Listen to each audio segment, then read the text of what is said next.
So I'm reading Michelle Obama's book, and so much of the things that she says is saying in it like resonate with me. Like she poses questions and thoughtful statements and commentary that just dig deep into my psyche. And I was thinking about my childhood. I was thinking about my relationship with my mom that's always been pretty okay, pretty decent, and how I was just kind of wondering if I've been on television all my life, like what parts of my childhood were real and what were fake. If everybody was always in acting mode, and I can see it now, and it's unnerving to me, and it's like irritating. It's very irritating to me because I'm not an actor, and I feel like in hindsight, knowing that I've been on television forever, that people around me say and do is fake. And now I was just thinking about my childhood with regards to my mom, knowing that, when we were happy, it made her happy. But she was always very busy. Where was she at? What was she doing? Was she directing? Was she acting? Was she seeking attention from this show that probably had a lot of viewers? I mean, they're inside of my fucking head and viewing everything that we do all our lives. And I don't know. I think now what I was thinking to myself was I had a happy childhood. My happiness, Tabitha's happiness, James's happiness made mom happy. But that wasn't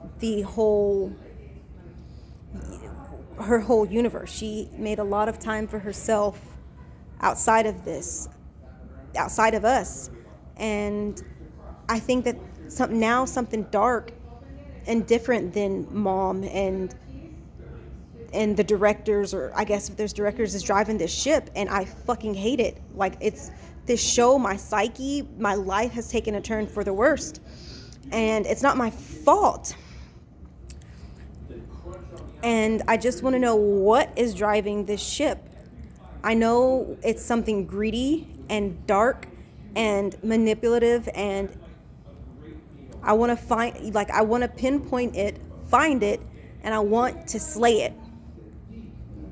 I want to fucking slay it, because something not so great is lurking around. And I feel like mom does certain things, and it's either one of two things. She's pretending like something else above her or around her is dictating the things that she's able to do, or something dark is driving this ship and she's scared of it, and because of that it causes her to act the way that she does now.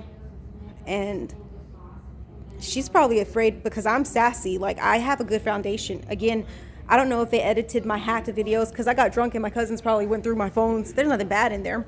And I was talking in one of my old phones about how I had a good childhood. It's a pretty decent childhood. I wasn't molested. I wasn't traumatized as a child. I had a very whole, solid, foundational childhood. And I think that because of that, it helped me to be able to be the way that I am now, knowing that I'm being completely humiliated and obliterated and pressured.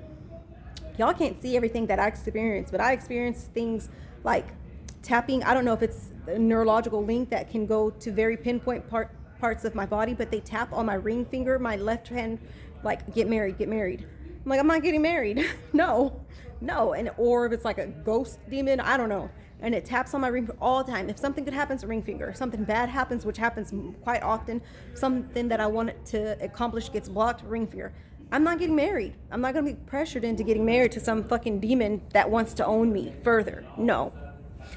But a lot of bad stuff has happened, and because I had a good childhood without too much trauma. I think that people who endure trauma as a child, it makes them real susceptible to breaking as an adult, or bending or folding basically to the evil powers. And trust me, the things that have manipulated in my life are fucked up. Like, the things that I have to deal with, who I am has changed, but I'm still the same person, but how I have to interact, how my mind works, it's not fair.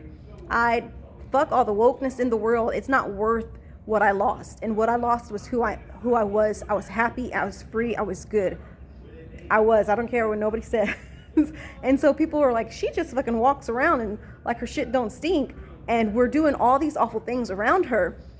but we can't get her to hate herself because, one, I love myself. Two, I know that I'm a good person. I've always been a good person. Because of these fucking thoughts scare me and I don't want to embarrass myself or scare somebody else or think something gross or something, I withdrew big time. And now that I figured you better get your ass up and work, because thoughts or no thoughts, nobody's coming to save me.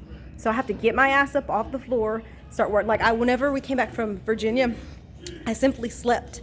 I don't know if that had to do with me being compelled not to get up, me being zapped from radiation in that house that like controls me through my chip. Nobody wanted me to get, but now I'm up and I have to be around people, and it's the same creepy way, but it's lesser. And I'm sick and tired of these evil people doing such petty stuff. Petty. Like now, I'm in the same company. It's like almost the same company around downtown Fort Worth that everybody, like, it's one valet company. Well, maybe there's a few, but one main valet company. And I'm put at now the one hotel that has 0 cars, like 1 or 2, 3 cars a day, 4 or 5. So they're just being petty. So other places around me, you can see the valet people like working really hard and getting a lot of tips, but I have to sit here like a fool with no cars to park, which I'm not complaining because I'm reading my book, and then I have other things that I'm staying occupied. But that's just a lesser part of the evil that I've dealt with. And the worst part is the brain stuff. I would be very charming and charismatic and happy, and it would show. So if my thoughts would just go back to normal, and I don't know how the hell I'm gonna do it, because it's difficult. I want to go back to who I was. I want my thoughts to go back to normal and to be around people, to be around children, to be who I truly am, which is a maternal ass person. And so it's, they told me in quotes, because they hacked my Facebook, they hacked my Pinterest, they hack everything. All my social media is fucking fake. They said, we'll use your strengths against you. We'll use your weaknesses against you. So like, who the fuck is this? Some alien fucking demons from fucking outer space or hell, or some like really dark entities? Like, what do you mean? Like, they started introducing themes that I have never even grasped or known, like really dark, evil shit, and just started injecting it in my social media. All these depression pages. They were really trying to get my psyche a few years back, and they did. Like, they had me on one. Like, everything that I was just ambushed over and over and over, and like imbued with this dark, melancholic, gross ass cloud, and it really affected me. On top of that, telling me my thoughts. They probably fed me some type of drugs or in my food, which caused me to think fast. Imagine somebody telling you your thoughts and you losing it. You lose your fucking mind. You don't know what to do with them. And then they put you on probably some type of drug that makes you think really fast, so you can't stop thinking. And it's torture. It's fucking torture. And I say this, I think it often. I think just because I'm pretty and I'm handling it well and I'm better now doesn't mean it's not fucking cruel and unusual punishment. I didn't do fucking shit to deserve it. I'm sorry. I'm a good person, and I will be the first to tell you. Despite some creep thoughts I can't control, I'll be the first to tell you I'm a good person. I don't deserve this. So just because I'm cute and I sass back and I have a good foundation doesn't mean that I didn't break down and get humiliated and get obliterated.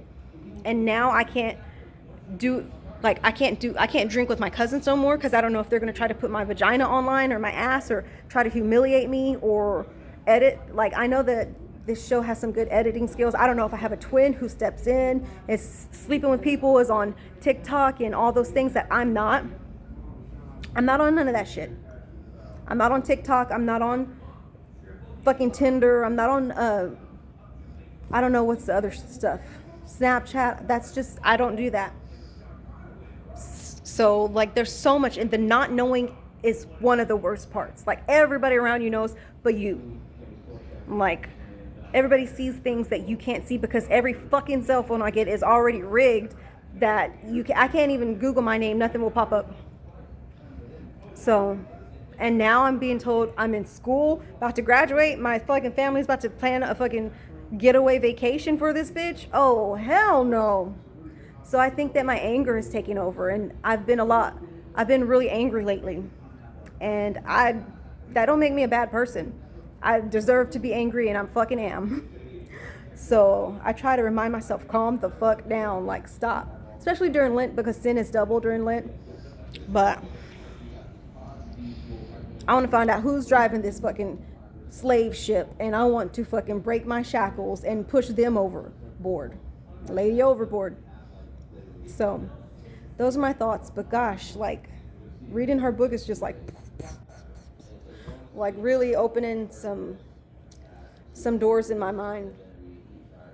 So y'all should read it too. It's pretty good.